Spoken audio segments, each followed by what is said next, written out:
नमस्कार प्यारे साथियों, स्वागत है आप सभी का एसएससी क्लासेस के इस प्लेटफॉर्म पे। दोस्तों आज हम बात करेंगे 17 जुलाई से रिलेटेड करंट अफेयर्स के बारे में और इससे संबंधित स्टडी जीके के प्रश्नों को भी देखेंगे तथा अंत में अपने एक की पॉइंट को भी देखेंगे। तो आप पूरा वीडियो देखें। तो चलिए आज के पहले क्वेश्चन के साथ शुरू करते हैं। दोस्तों आज का हमारा पहला क्वेश्चन है, हाल ही में एडीबी का नया उपाध्यक्ष निम्न में से किसे नियुक्त किया गया है? इसका सबसे सही आंसर है दोस्तों ऑप्शन ए, अशोक लवासा को ही हाल ही में एडीबी का नया उपाध्यक्ष नियुक्त किया गया है। अब दोस्तों अशोक लवासा जी को एडीबी का नियुक्त किया गया है, तो देखते हैं एडीबी से रिलेटेड कुछ इम्पोर्टेंट फैक्ट। एडीबी की स्थापना 1966 में 19 दिसंबर को की गई थी। यह एक जो है बैंक है जो लोगों को, प्रत्येक देश को उनकी ऋण सहायता में मदद करता है। इसका दोस्तों जो मुख्यालय है वो मनीला फिलीपींस में है। इसके सदस्य देशों की संख्या 68 है। दोस्तों अब अपनी दूसरे क्वेश्चन की तरफ बढ़ते हैं। दोस्तों आज का हमारा दूसरा क्वेश्चन है, विश्व सर्प दिवस हाल ही में किस तारीख को मनाया गया है? यहाँ पे थोड़ा मिस्टेक हो गया है दोस्तों, देखिएगा। विश्व सर्प दिवस हाल ही में किस तारीख को मनाया गया? हमारे ऑप्शन है जुलाई 1, जुलाई 2, जुलाई 15 या 16।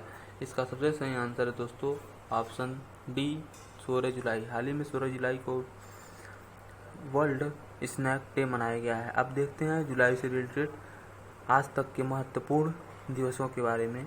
तो दोस्तों शुरू करते हैं। सबसे पहले 1 जुलाई को मनाया जाता है राष्ट्रीय डाक दिवस, 1 जुलाई को ही राष्ट्रीय चिकित्सा दिवस, 1 जुलाई को ही नेशनल चार्टर्ड अकाउंटेंट डे, 1 जुलाई को ही वस्तु और सेवा कर दिवस, 2 जुलाई को विश्व खेल पत्रकार दिवस, 4 जुलाई को अंतर्राष्ट्रीय सहकारिता दिवस, 1 जुलाई को दूसरे शनिवार को मनाया जाता है, दूसरे शनिवार को। अब दोस्तों देखते हैं आगे। 7 जुलाई को मनाया जाता है विश्व चॉकलेट डे, 11 जुलाई को मनाया जाता है वर्ल्ड पॉपुलेशन डे या विश्व जनसंख्या दिवस, 12 जुलाई को मनाया जाता है वर्ल्ड मलाला दिवस या विश्व मलाला दिवस। ये जो यूसुफ मलाला हैं जिनको नोबेल पुरस्कार 2014 में प्राप्त हुआ था, या आप याद रखेंगे, पूछ सकता है, उनके कार्यों के लिए यह विश्व मलाला दिवस मनाया जाता है। 15 जुलाई को मनाया जाता है विश्व युवा कौशल दिवस और 16 जनवरी का तो आज हमने डिस्कस ही किया। अब दोस्तों अपने अगले क्वेश्चन की तरफ बढ़ते हैं। दोस्तों अब हमारा अगला क्वेश्चन है, हाल ही में चर्चा में रहा श्री पद्मनाभम स्वामी मंदिर किस राज्य में है? हमारे ऑप्शन है केरला, तमिलनाडु, आंध्र प्रदेश या कर्नाटक। इसका सबसे सही आंसर दोस्तों ऑप्शन ए, केरला। हाल ही में जो ये पद्मनाभम स्वामी मंदिर है वो केरला में है और ये हाल ही में चर्चा में है, क्योंकि जो शाही परिवार था उसको इसके पूरी तरह अधिकार को केरल सुप्रीम कोर्ट द्वारा मंजूरी दे दी गई है। अब दोस्तों देखते हैं केरल। बात है केरल की, तो दोस्तों ये देखिए, ये मैप में है नीचे केरल। इसकी राजधानी इसकी जो स्टेट बाउंड्री है वो राजधानी तो आप लोग जानते हैं तिरुवनंतपुरम है, और इसकी स्टेट बाउंड्री कर्नाटक तथा तमिलनाडु से शेयर होती है। अब इसका स्पष्टीकरण, जो सुप्रीम कोर्ट ने ताड़केश्वर शाही परिवार के अधिकार को बरकरार रखा और तिरुवनंतपुरम में श्री पद्मनाभम स्वामी मंदिर में देवता से संपत्ति का प्रबंधन करने के लिए 2011 के केरल उच्च न्यायालय फैसलों को पलट दिया है। अब दोस्तों देखते हैं केरल के बारे में अन्य तथ्य। तो केरल की राजधानी तिरुवनंतपुरम, सबसे बड़ा शहर भी यही है। यहाँ की जो जनसंख्या है ये आप देख लीजिए। यहाँ का जो घनत्व है 860 किलोमीटर स्क्वायर है, क्षेत्रफल 38,863 किलोमीटर स्क्वायर है, 14 जिले हैं, मलयालम यहाँ की राज्य भाषा है। गठन 1 नवंबर 1956 को हुआ था। राज्यपाल पी सतशिवम जी हैं, मुख्यमंत्री पिनरई विजयन जी हैं, विधानसभा में 140 सीटें हैं, राज्यसभा में 9 सीटें तथा लोकसभा में 20 सीटें हैं। उच्च न्यायालय केरल उच्च न्यायालय है। हम दोस्तों अपने अगले क्वेश्चन की तरफ बढ़ते हैं। हमारा अगला क्वेश्चन है, हाल ही में किस यूनिवर्सिटी के शोधकर्ताओं ने भूकंप का पता लगाने के लिए नए गणितीय मॉडल को विकसित किया है? हमारे ऑप्शन है MIT यूनिवर्सिटी या लंदन या हेरिट वाट यूनिवर्सिटी, यहाँ यूनिवर्सिटी होना चाहिए दोस्तों, इसीलिए मैंने इसको पूरा डिस्कस किया। ऑप्शन यही सही है, हेरोट वाट यूनिवर्सिटी। हाल ही में यहाँ ये स्कॉटलैंड की एक यूनिवर्सिटी है, कहाँ की, स्कॉटलैंड की। और यहाँ के जो शोधकर्ता हैं उन्होंने भूकंप का पता लगाने के लिए एक नए गणितीय मॉडल को विकसित किया है। अब दोस्तों अपने अगले क्वेश्चन की तरफ बढ़ते हैं।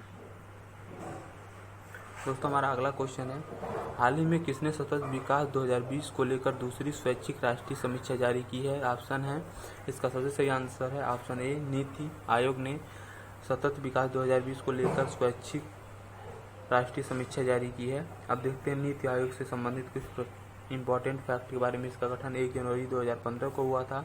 इसका मुख्यालय नई दिल्ली में। कार्यपालक अध्यक्ष हैं नरेंद्र मोदी और उपाध्यक्ष, इसका आप हमको कमेंट बॉक्स में बताएंगे, तथा साथ ही साथ जो डे मैं आपको बताता हूँ उसको भी आप कमेंट बॉक्स में लिखेंगे। तो चलिए अब देखते हैं अपना अगला क्वेश्चन। हाल ही में वारीबिस ने निम्नलिखित में से किस समाचार पत्र के संपादक पद से इस्तीफा दिया है?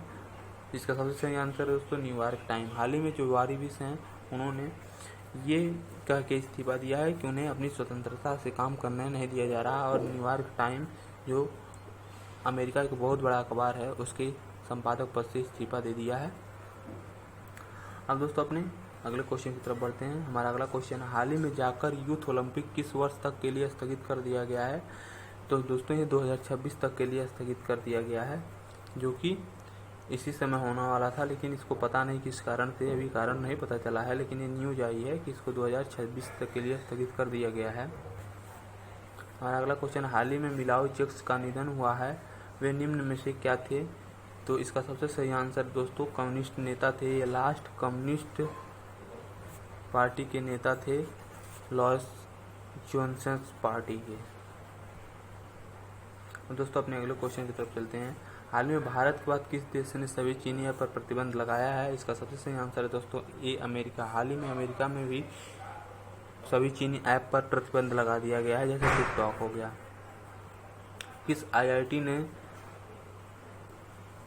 आईआईटी ने शुद्ध नामक एक अल्ट्रा वायलेट सैनिटाइजिंग उत्पाद विकसित किया है? हमारे ऑप्शन, इसका सबसे सही आंसर है दोस्तों ऑप्शन ए, आईआईटी दिल्ली ने शुद्ध नामक एक अल्ट्रा वायलेट सैनिटाइज उत्पाद विकसित किया है। बी है, सॉरी इसका जो है बी है, कानपुर। अब इसका वो देख लेते हैं स्पष्टीकरण। न्यूयॉर्क टाइम जो ऊपर अभी हाल ही में आया था, तो न्यूयॉर्क टाइम के जो स्वामित्व हैं वो दी न्यूयॉर्क टाइम कंपनी है। इसके संपादक हैं एडवर्ड रेस्टनल, खेल संपादक हैं जॉन स्टेमेल, और इसकी स्थापना जो है 18 सितंबर 1851 को की गई थी। हम दोस्तों अपने अगले क्वेश्चन की तरफ बढ़ते हैं। आज का हमारा दोस्तों की पॉइंट देखते हैं। आज का हमारा की पॉइंट है दोस्तों केरला से संबंधित सभी इंपॉर्टेंट फैक्ट जितने भी मेरे पास उपस्थित हो पाए वो आपको बताऊंगा। राजधानी तिरुवनंतपुरम, मुख्यमंत्री पिनरई विजयन, गवर्नर आरिफ मोहम्मद खान, साक्षरता 94%। केरल की प्रमुख जनजातियां देख लीजिए, इरुला, उराली, गढ़वा, चेचू, टोंडा, पनियान, मालकुरान, मालपात्रम, मधुवान, सोलिगा, सुमाली हैं। राष्ट्रीय उद्यान यहाँ के हैं, एराविकुलम राष्ट्रीय उद्यान इडुक्की जिले में है। साइलेंट वैली नेशनल पार्क बहुत बार एग्जाम में पूछा गया, बहुत इम्पोर्टेंट है दोस्तों, ये बहुत इम्पोर्टेंट है। चिनार वन्य जीव अभयारण्य इडुक्की जिले में है।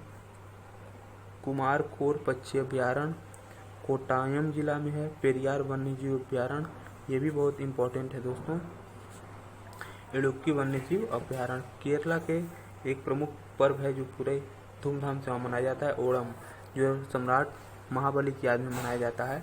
इसका अन्य नाम है ईश्वर का अपना घर। तो दोस्तों आज के हमारे करंट अफेयर के सेशन में बस इतना ही।